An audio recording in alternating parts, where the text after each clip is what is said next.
اچرا کے علاقے میں ایک خاتون ایسا لباس زب تن کر کے آ گئیں کہ ان کو اپنی ہی جان کے لالے پڑ گئے۔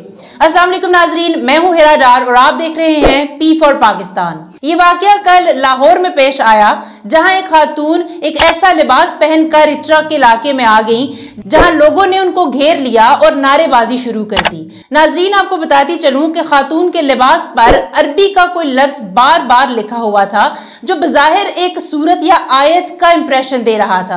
لوگوں نے ان کو گھیر لیا اور مذہبی نعرے بازی شروع کر دی۔ یہاں پر اے ایس پی صاحبہ نے بہت بہترین طریقے سے ان حالات کو سنبھالا۔ اے ایس پی سیدہ شہر بانو نقوی، انہوں نے بہت ہمت، حوصلے اور عقل مندی کے ساتھ ان حالات کو کنٹرول کیا۔ خاتون کو اپنی حفاظت میں پولیس اسٹیشن منتقل کیا اور موجودہ لوگوں کو بھی سمجھایا کہ قانون کے ہوتے ہوئے آپ کو قانون ہاتھ میں لینے کی ضرورت نہیں ہے۔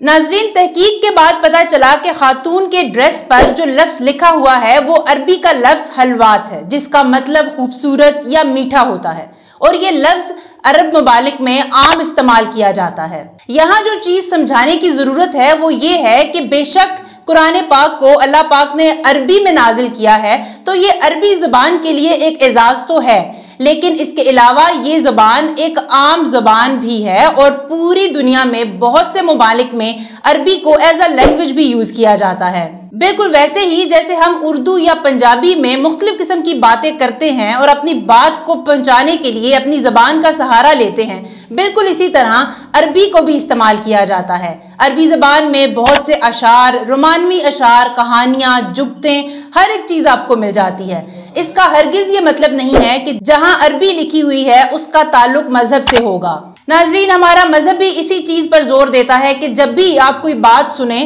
تو اس کے متعلق سب سے پہلے تحقیق کر لیں۔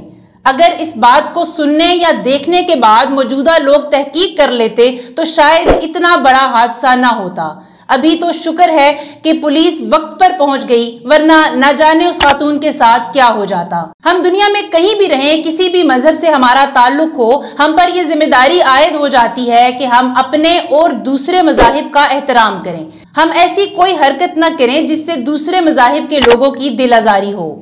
ایک شیخ نے یوسفی صاحب سے کہا کہ یوسفی صاحب، کلمہ تو ہم نے بھی پڑھا ہے، لیکن آپ لوگ تو کلمہ پڑھ کر باولے ہی ہو گئے ہیں۔ ناظرین، کوئی بھی ایسی خبر سنیں یا دیکھیں جس کا تعلق خاص طور پر مذہب سے ہو تو پہلی کوشش یہی کیجئے کہ آپ اس کے متعلق احتیاط کے ساتھ تحقیق کر لیں۔ مزید ویڈیوز کے لیے دیکھتے رہیے پی فار پاکستان۔